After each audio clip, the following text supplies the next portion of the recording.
going on, everybody? Mr. Sly, aka Sly Pro Max, back in here with another amazing video, man. Hit the like button, comment, and subscribe. So that's it. Let's get in the video for today. So, guys, welcome back to this channel, and you all know what we're about on this channel. We gotta get men on their purpose. We're talking about lifestyle, we're talking about relationships, we're talking about coaching, we're talking about money, we're talking about everything. We're talking about purpose and vision for men. We want to make Nigerian men great again. And speaking about purpose, guys, that brings something to my mind, you know.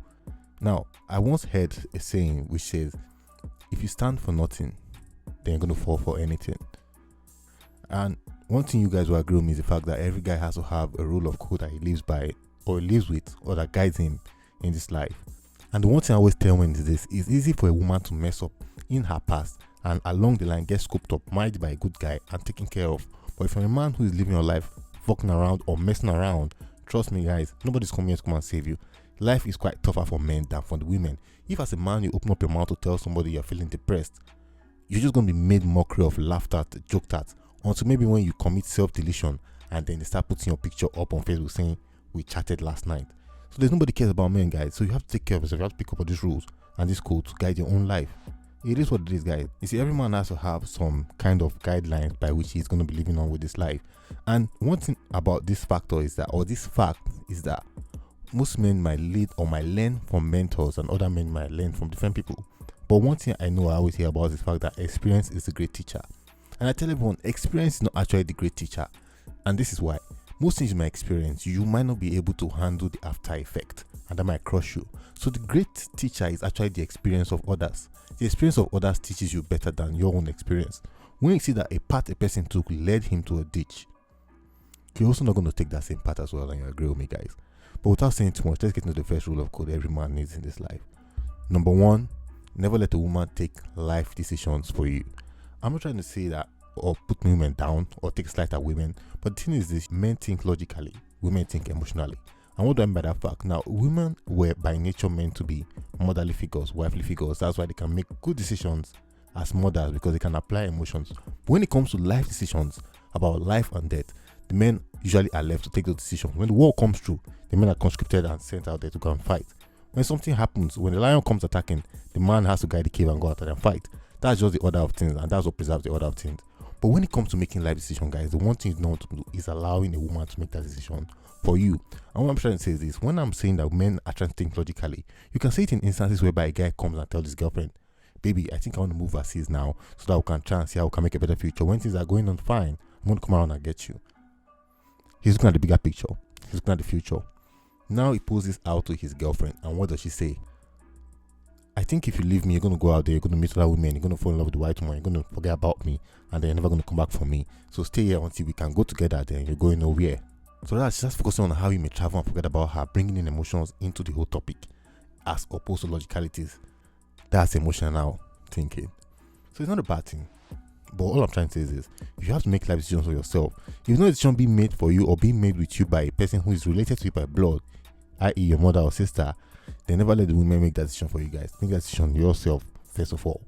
And guys, you know me that I always got the videos here to prove most of my point, but today I'm feeding you guys a slight pill, so let's forget about video and focus on the topic. Number two, get your life in order at the age of 30. Now, guys, I'm not saying at the age of 30 you should buy a house already. I'm not saying at the age of 30 you should buy a car. I'm not saying at the age of 30 you should do all your dreams or make all your dreams come true. Rather, what I'm saying is this: at the age of 30, you should already have made plans or guidelines or visions in line with your own path that you wish to take. At the age of 30, you should have already known what you are doing. You can live around and mess around in your 20s. But when you get to 30, one thing you realize is that life goes very fast at that point, between 30 to 50s. So at that point, you wake up wondering, what have I done with my life so far? One thing I can say to guys in your 20s is this: if you're in your 20s, living a kind of boring, geeky life and just sticking to the rules and trying to work on your path, keep at it, guys. Life may seem boring right now, but in the long run, you're going to get to a point where you have leverage and option over the kind of women you were thinking or you were dying for now.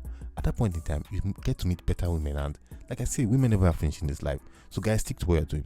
And on the second hand, if you're in your 20s living an exciting, raving, amazing moment, you got all the chicks, you got all the girls, you got all the hoes, let me tell you something, guys. Take a pause, and at this point in time, start deciding or evaluating if this kind of lifestyle you want to keep up with. Okay, that lifestyle, I'm not accusing that lifestyle, I'm not holding at that lifestyle. But what I'm trying to say is this: you could easily get distracted by that lifestyle, thinking it's going to go on forever. You're going to age over time, and you're going to start wondering, what have you been doing with all this part of your lifetime? So basically, what I'm saying, guys, is that at the age of 30, you should already know what you are doing. And by that, I mean you can set up maybe a 1-3-5 plan. That is the plan for your life between the next 1 year, 3 years, and 5 years. That will really help you going a long way. Get to set your path more accordingly. And finally, guys, know the difference between a friend and an acquaintance. These days, we find it so easy to mix up the two and launch it up as one, calling a friend and acquaintance the same thing. Guys, I like to dissect the line between friends and acquaintances. The difference is this: an acquaintance doesn't know you or cares about you, and all he relates to with you are on irrelevant basis. A friend is there in deeds and in need, but then again, we do not find this type of friends easily these days, and the kind of friends you roll around with matters a lot. If you're hanging out with a friend that all you guys are talking about is the next bitch you guys are going to smash or the next chick you're going to toast, guys, that is not a friend. If a friend you hang out with has an undisciplined life and you guys have never one day talk about how you guys can move things forward, making money moves, setting up a business, or thinking about taking the next great step in life, but all you talk about is irrelevant, random things, guys, that is not a friend, that's an acquaintance. Get to draw the line between friends and acquaintance. Friends could relate to you easily, but an acquaintance doesn't care about you, can't relate to you, and doesn't give a fuck about how your life goes about. The only things they can relate to you with are on irrelevant basis. I'm learning one more rule out there, guys, for men. But this, like I said, is a slide bill. Enjoy these dose for now. Catch you on the next round. Till I come here again next time, guys. It is what it is. I'm out.